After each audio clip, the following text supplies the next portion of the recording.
Guess I lied. No, I changed my mind. Went ahead and got all the got the field cleaned up. Went around here this afternoon, and where this wood line ties into the field, we had a bunch of corn stalks and stuff. Had a few ears left on it, not a whole lot, but to give it a visual for the birds when they fly over, makes it a little more open back here. So I just went ahead and cleaned up this row, went ahead and cut down the rows of millet in the center, and basically just cleaned up around the field, around the other trees, the stumps. We got a couple stumps over here, small saplings trying to grow up, stuff like that. Went ahead and got that out of the way so that this Saturday we can focus on that burn taking place over there in the brown top. Man, I can't wait to light that thing up and bring y'all along. Like I said, that's the first time I've ever done it. We pray it doesn't go bad, but we're gonna find out. Everybody says that that's the magic ticket for brown top, so we're gonna give it a try. Just say a week and a half roughly. It's a little shy of a week and a half. Hopefully get some birds on in here. Mine have scattered bad. We had some in here yesterday afternoon, but nowhere near the numbers I was having. So I promise you, come, get my finger pointed right. Hey, that way. I can promise you, come November the 16th, when our second season comes in, that corn's gonna be more than ready to come off the stalk. I can't wait. I'm gonna cut every last bit of it, everything, but just enough to give us some blinds to sit in. Because of the way my field's set up, I like to sit in the corn and face, basically sitting in the corn here and shooting that way. It's a little bit easier to catch them in this field. This field's set up kind of like wood duck hunting. They come in fast, furious, and they slam on the brakes, and you better be ready. You got about a blink of an eye to catch them. If not, they go. All right, well, let me go put this tractor up. And I think we got about a day and a half. Yeah, about a day and a half or so. Let's just call it 2 days to wait till we get ready to burn.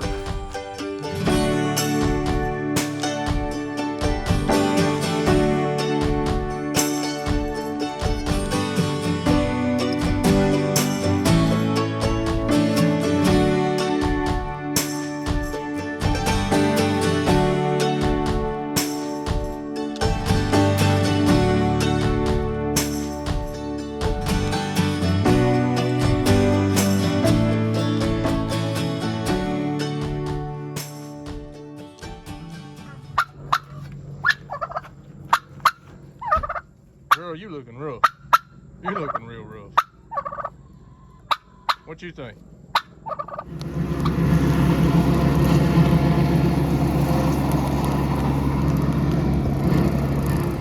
right, guys. One field down. It was scary. It was nerve-wracking. But that's one cleaning field now. Yeah, we just got through burning my brother's field. We used it as a test run. Try some different heights of his grasses, figure out which way burned better, which way burned a little bit slower, have better control over it.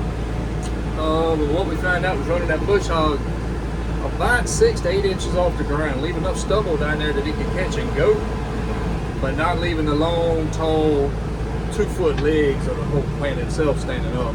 We did have a couple flash ups from it. But let's head on around here to my field. We're gonna go ahead and get a bush hog and get it ready to burn later on this evening when Bo Man gets home. He wanted to be part of it and see it, so we kind of got to wait on him. So let's get off here, and I'm gonna drive the tractor on around and get to laying it down 6 to 8 inches off the ground.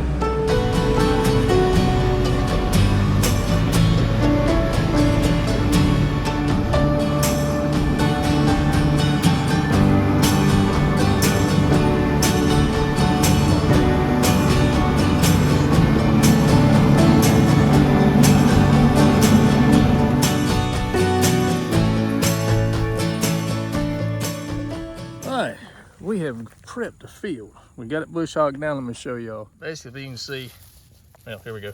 It leaves good 6 to 8 inches of thatch down here on the ground.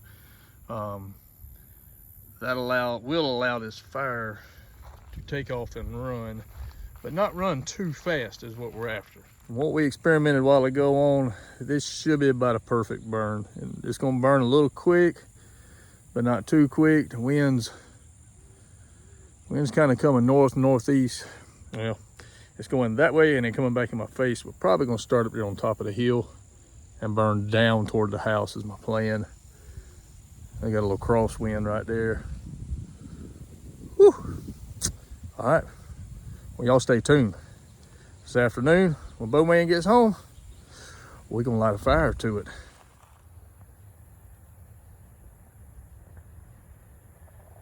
Sitting in a tree already. It ain't even started to burn yet. It's a good sign.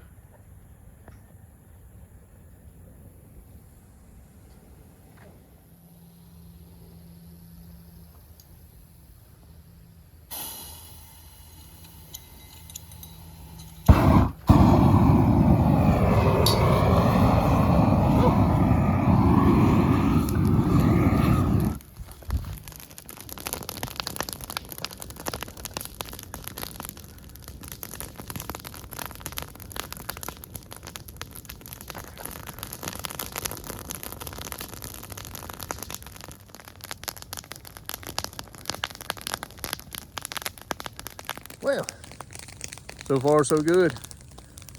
We got a little bit of it burnt. It's going slow, and that's what I plan on. That's why I said we experimented earlier today with leaving the grasses tall versus bush hogging them down all the way to the ground versus up just a little bit. When they were really, really tall, I mean, we were getting some flare-ups in there 6 to 8 feet high. Taking it all the way down to the ground, the problem with it when you're bush hogging it is it churns up the dirt and puts a dirt line in there, and the fire doesn't like to jump that dirt line. So playing with it just a little bit, wound up coming up 6 or 8 inches up off the ground. Seemed to be the ticket. No flare-ups, just a nice, slow, steady burn.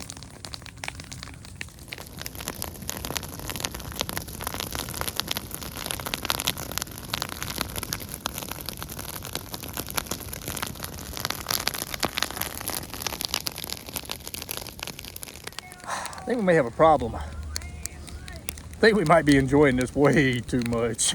All right, we down to the last itty bitty corner. Somebody back there. I don't know if y'all can see that. The last little corner. Woo! Man, I am glad that is over. It was really fun though, I ain't gonna lie to you. But I'll show y'all some pictures here in a minute. I mean, it cleaned the ground. It cut all the debitage that was on the ground, all the leaf clutter, stem clutter. There's still some brown top stems still hanging, I see. Maybe they had some moisture in them, didn't quite want to burn. I'm not sure, but now if you look real close down here, man, I mean, it's little seed all over the place in here. And it's hard to see with all this fresh ash on it right now, but that is just steady seed down through there. All in all, I'm pretty pleased with it. Got a lot of thick ash on it right now. We'll see if that kind of dissolved down to the seeds would be a little more open and accessible. But like I say, first time we ever tried it, we'll see what goes. We'll see how it does. That's the fun part about planting dove fields, is each year you can try something a little bit different. See if you can improve it just a little bit better, and hopefully you'll come up with a perfect recipe for a good dove field.